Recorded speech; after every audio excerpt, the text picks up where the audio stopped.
بسم اللہ الرحمن الرحیم۔ مضمون حب وطن۔ ویڈیو کے اچھے رزلٹ کے لیے ویڈیو کو فل اسکرین کر لیجئے۔ انسان جس خطۂ ارض پر پیدا ہوتا ہے، جہاں پرورش پاتا ہے اور جہاں اس کے عزیز و اقارب رہتے ہیں، وہ اس کا وطن کہلاتا ہے۔ انسان کو فطری طور پر اپنے وطن کے در و دیوار سے اور اس کے اونچا و خار سے، اس کے گل و گلزار سے، سبزہ زار سے اور اس کے کوچہ و بازار سے ایک انس ہوتا ہے۔ اس جذباتی اور فطری وابستگی کو عرف عام میں حب وطن کہا جاتا ہے۔ بقول عطر ادیب، سارے جسم کو لے کر گھوم زمانے میں، بس ایک دل کی دھڑکن پاکستان میں رکھ، لمحہ لمحہ میں کھینچا جاتا ہوں اس کی جانب، جانے اس مٹی سے اظہر میری نسبت کیا ہے۔ انسان کو اپنے وطن سے بے پناہ لگاؤ ہو جاتا ہے۔ اس نے جہاں جہاں قدم رکھے ہوتے ہیں، ان جگہوں سے اس کو ایک خاص نسبت ہو جاتی ہے اور وہ ان جگہوں کو کبھی نہیں بھلا پاتا۔ یہی حب وطن اس کو اپنے وطن کے لیے جان کا نذرانہ دینے پر مجبور کرتی ہے۔ اس کو محسوس ہوتا ہے کہ حب وطن بغیر انسان کی تکمیل ہی ناممکن ہے۔ اس کو اپنے وطن کے ماحول سے بھی اس قدر لگاؤ ہوتا ہے اور اس میں جذبہ محبت میں سرشار ہو کر وہ اپنی جان بھی قربان کرنے پر آمادہ ہو جاتا ہے۔ مثل مشہور ہے کہ وطن کی محبت ایمان سے ہے، یعنی جس طرح دیگر ارکان اسلام میں ایمان لانا ضروری ہے، اس طرح وطن سے محبت کرنا بھی ایک درجے تک ضروری ہے۔ وطن کی محبت اخلاقی اور انسانی بنیادوں پر استوار ہونی چاہیے۔ جو سرزمین انسان کو پالتی ہے، جو اہل وطن انسان کو درد مندی اور ہمدردی اور محبت کے جذبات سے نوازتے ہیں، تقاضے ایمان ہے کہ اس سے ویسی محبت کی جائے۔ حب وطن کوئی نئی بات نہیں، بلکہ جذبہ تو ازلی اور فطری ہے، جس کا اظہار ہر ذی روح فطرتاً عیاں ہے۔ جانوروں اور حشرات پر پرندوں کو بھی اپنے گھروں سے بے حد محبت ہوتی ہے۔ کسی شاعر نے کہا کہ دشمن کو بھی اللہ چھڑائے نہ وطن سے، جانے وہی بلبل جو بچھڑ جائے چمن سے۔ آرام کی صورت نہیں مسکن سے بچھڑ کر، طائر بھی پھڑکتا ہے نشیمن سے بچھڑ کر۔ چنانچہ جب پرندوں کو بھی اپنے وطن سے اس قدر پیار ہوتا ہے تو حضرت انسان کو اشرف المخلوقات ہے، اس میں یہ جذبہ معززن ہونا تو بالکل فطری عمل ہے، کیونکہ وہ اس کی اہمیت و ضرورت کو بخوبی آگاہ ہے اور جانتا ہے۔ وطن کی محبت کا احساس انسان کو اس کے وطن سے دور پردیس میں بھی ہوتا ہے۔ پردیس میں خواہ بہشت کا ہی ماحول کیوں نہ ہو، انسان کو اپنے وطن میں گزارے ہوئے شب و روز کی یاد ضرور ستاتی ہے۔ جو سکھ اپنے چبارے نہ بلخ نہ بخارے، یہ محاورہ ہے جی۔ پردیس میں نہ تو وہ ہوا اور صبا ہوتی ہے، نہ ہی وہ یارانے دل بند ہوتے ہیں، بلکہ اکثر اوقات تو انسان کا دل اپنوں کی یاد میں بہت زیادہ غمزدہ ہو جاتا ہے اور یہ فریاد بلند کرتا ہے، او دیس سے آنے والے بتا کس حال میں ہے یاران وطن، آوارۂ غربت کو بھی بتا سنا کس رنگ میں ہے کنعان وطن، وہ باغ وطن فردوس وطن، وہ سرد وطن ریحان وطن، وہ دیس سے آنے والے بتا کس حال میں ہے یاران وطن۔ یہ اختر شیرانی کے الفاظ ہیں۔ حب وطن محض ایک جذبہ ہی نہیں بلکہ اس کے بہت سے تقاضے ہیں۔ اس کا سب سے بڑا تقاضا تو وطن سے وفاداری ہے، یعنی انسان کو اپنے دیس کے ذرے ذرے سے بے حد محبت ہو اور وہ اس کو قدر کی نگاہ سے دیکھے۔ علاوہ ازیں وطن کو عالمی برادری میں اعلیٰ اور بلند مقام دلانے کے لیے ہر طرح کوشش کرے۔ وطن سے وفاداری حب وطن کا تقاضا ہے، کیونکہ ہم اپنے وطن کی پیداوار کھا کر پلتے ہیں۔ اس کے سایہ دار درخت میں ہمیں آرام فراہم کرتا ہے۔ دن کی روشنی اور رات کی چاندنی ہمارے لیے پیام حیات بن کر آتی ہیں اور اس کی ہوا صبائیں مدر گھیت سناتی ہیں اور اس کے بلند و بالا برف پوش پربت ہمیں تحفظ کا احساس دلاتے ہیں۔ یہی وجہ ہے کہ دنیا بھر کے فنکاروں نے اپنے وطن سے محبت کا اظہار کیا۔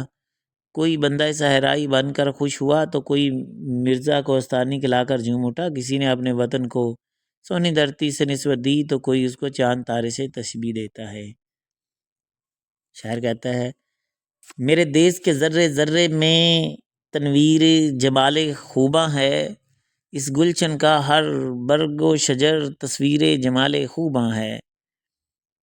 وطن کی محبت کا تقاضا ہے کہ جو کوئی بھی ہو، جس شعبے میں بھی وابستہ ہو، اپنی ذمہ داریاں بطریق احسن سار انجام دے۔ انجینئروں کو چاہیے کہ وہ وطن کے لیے نئی نئی اشیاء ایجاد کریں، ڈاکٹروں کو چاہیے کہ وہ اپنے اہل وطن کے دکھ درد کا مداوع کریں، طلباء کو چاہیے کہ وہ تمام تر توجہ تعلیم پر مرکوز کریں اور وطن کو درپیش مسائل کا حل تلاش کریں، اور اساتذہ کو چاہیے کہ وہ تدریس کے کام کو بہت اعلیٰ انداز سے سر انجام دیں اور اپنے شاگردوں میں حب وطن کے جذبات کو مزید مستحکم کریں، یہاں تک کہ مزدوروں کو بھی اپنے وطن کی تعمیر و ترقی کی غرض سے اپنے فرائض سر انجام دینے چاہیے۔ ہمیں چاہیے کہ اپنے وطن کی صنعت و تجارت اور معیشت کو بہتر بنائیں، کیونکہ وطن کا مفاد ہمارا اپنا مفاد ہے، اس میں بسنے والوں کی منفعت ہماری اپنی منفعت ہے، اور اس کی صنعت و حرفت دنیا پر چھا جائے گی تو گویا ہم خود دنیا پر چھا جائیں گے، اور اگر اس کی بہاروں میں گل کھلیں گے تو ہمارے اپنے دامن معطر ہوں گے۔ وطن کی سرحدوں کی حفاظت بھی اس محبت کا تقاضا ہے۔ اس سے مراد نظریاتی سرحدیں بھی ہیں اور جغرافیائی سرحدیں بھی ہیں۔ اس سلسلے میں ضروری ہے کہ نئی نسل کو اپنے نظریہ وطن سے آگاہ کیا جائے اور اس کی جغرافیائی حدود کی حفاظت کے لیے ہر شہری کے دل میں تڑپ پیدا کرنی چاہیے۔ علاوہ ازیں سرحدوں پر فوجوں کو ہمدم و چاقو چوبند رہنا چاہیے، کیونکہ کسی بھی وقت کوئی بھی مصیبت آ سکتی ہے۔ کسی شاعر نے کہا، آندھیوں کا کیا بھروسہ، کیا بگولوں کا یقین، روز اونچی اونچی دیواریں چمن کرتے رہو۔ یہ احسان دانش نے کہا۔ اپنے اہل وطن کی امداد اور ان کی بہتری کے لیے کوشش کرنا بھی حب وطن کا ایک تقاضا ہے۔ ہمیں چاہیے کہ ہم اپنے اہل وطن اور شعور بیدار کرنے کے لیے کوئی کمی نہ چھوڑیں۔ جو لوگ اہل علم ہیں ان کو چاہیے کہ علم کو اپنے آپ تک محدود نہ رکھیں، بلکہ اس سے دوسروں کی تاریک دلوں کو بھی منور کر دیں، تاکہ ہر ایک شخص وطن کی تعمیر و ترقی میں نمایاں کردار ادا کر سکے، اور اس طرح وطن ترقی کی راہ پر گامزن ہو جائے۔ کیونکہ اقبال نے کیا خوب کہا، افراد کے ہاتھوں میں ہے اقوام کی تقدیر، ہر فرد ہے ملت کے مقدر کا ستارہ۔ علاوہ ازیں ہمیں اپنے ذاتی مفادات کو وطن کی خاطر قربان کر دینا چاہیے اور وطن کے مفادات کو مد نظر رکھتے ہوئے عمل کرنا چاہیے۔ اس کے برعکس جو لوگ وطن سے محبت نہیں کرتے، ان کے پیش نظر صرف اور صرف پیسہ ہوتا ہے، خواہ چوری سے حاصل کریں یا لوٹ مار سے۔ بعض لوگ تو اس دوڑ میں اس قدر آگے نکل جاتے ہیں کہ وہ جعلی ادویات کا کاروبار شروع کر دیتے ہیں اور اس بات کا دھیان نہیں رکھتے کہ اس سے نہ جانے کتنے اہل وطن کی جانیں خطرے میں پڑ جاتی ہیں۔ یہ غداران وطن جعفر و صادق کی راہ اختیار کرتے ہوئے طعن و ملامت کو اپنا مقدر بنا لیتے ہیں۔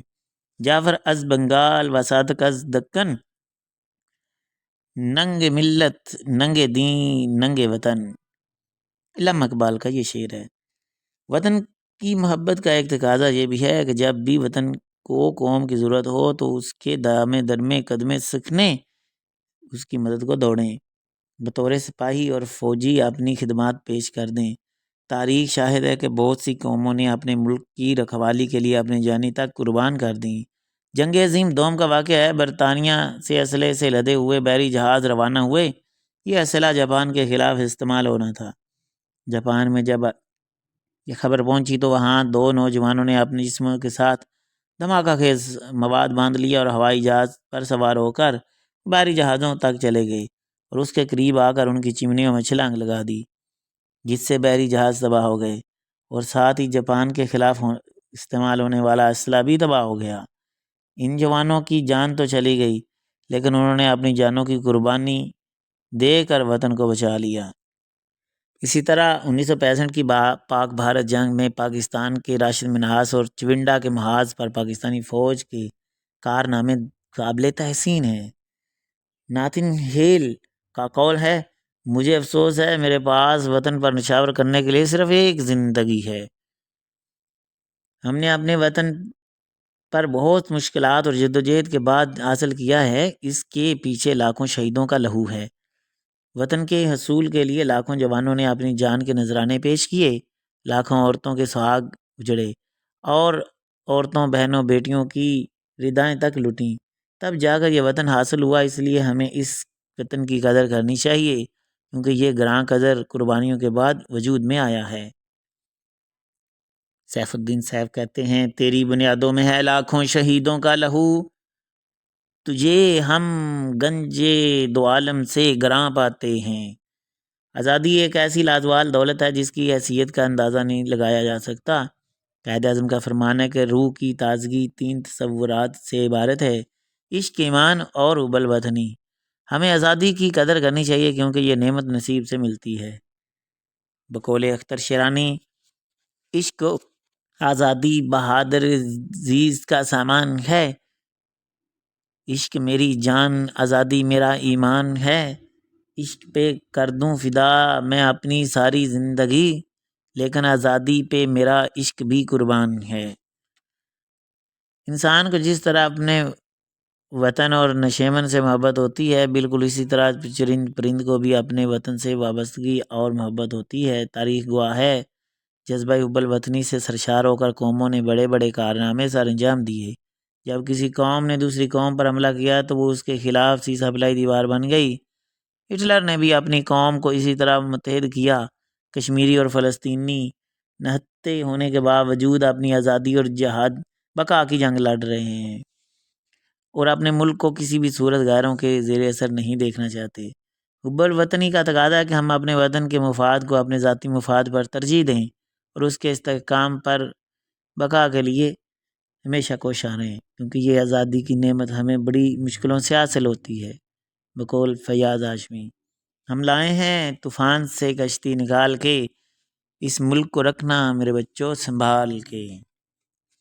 وطن عزیز کو آج کے جدید دور میں بہت سی مشکلات اور چیلنجوں کا سامنا ہے، جس سے رشوت، منشیات، ماحولیاتی آلودگی، بڑھتی ہوئی آبادی کے مسائل اور بدعنوانی وغیرہ شامل ہیں۔ ہمیں چاہیے کہ ہم ان برائیوں کا سدباب کر دیں اور اپنے ملک کو جنت نظیر بنا دیں۔ ہم نے یہ وطن اسلام کے نام پر حاصل کیا تھا، اس لیے ضروری ہے کہ ہم اس ملک میں اسلامی نظام رائج کریں، ملکی روایات اور ثقافت کو فروغ دیں، غیروں کے طریقے اور طرز پر مبنی چیزیں اور عادات چھوڑ دیں اور خالصتاً اسلام اور قرآن کے احکامات کے مطابق اپنی زندگیوں کو ڈھال دیں۔ تب ہی ہم ایک کامیاب قوم کے طور پر ابھر سکیں گے اور خوشحال ترقی یافتہ پاکستان کا خواب پورا ہو سکے گا۔ کسی شاعر نے کہا، ہم ہیں وطن عزیز کے ذروں کی حرمت کے رکھوالے، ہم ہیں حرف لا الہ کے ترجمانے بے۔ انشاءاللہ اس بارے میں کسی شاعر نے کیا خوب کہا، ہم ہیں وطن عزیز کے ذروں کی حرمت کے رکھوالے، ہم ہیں حرف لا الہ کے ترجمانے بے خطر۔ مختصر یہ کہ امانت، دیانت اور وفاداری حب وطن کے تقاضے ہیں، مگر یہ تقاضے بہت کڑے ہیں۔ لیکن اگر کسی کے دل میں واقعتاً وطن کی محبت رچی بسی ہو تو ان تقاضوں پر پورا اترنا قطعی مشکل نہیں۔ مزید ایسی ویڈیوز کو دیکھنے کے لیے آپ ہمارے چینل کو سبسکرائب کر سکتے ہیں اور اس کی پلے لسٹ میں باقی ویڈیوز کو بھی دیکھ سکتے ہیں۔ مزید مضامین کی فہرست آپ کو ویڈیو کی پلے لسٹ میں مل جائے گی۔ عرفان اللہ کو اجازت دیجیے، اللہ حافظ۔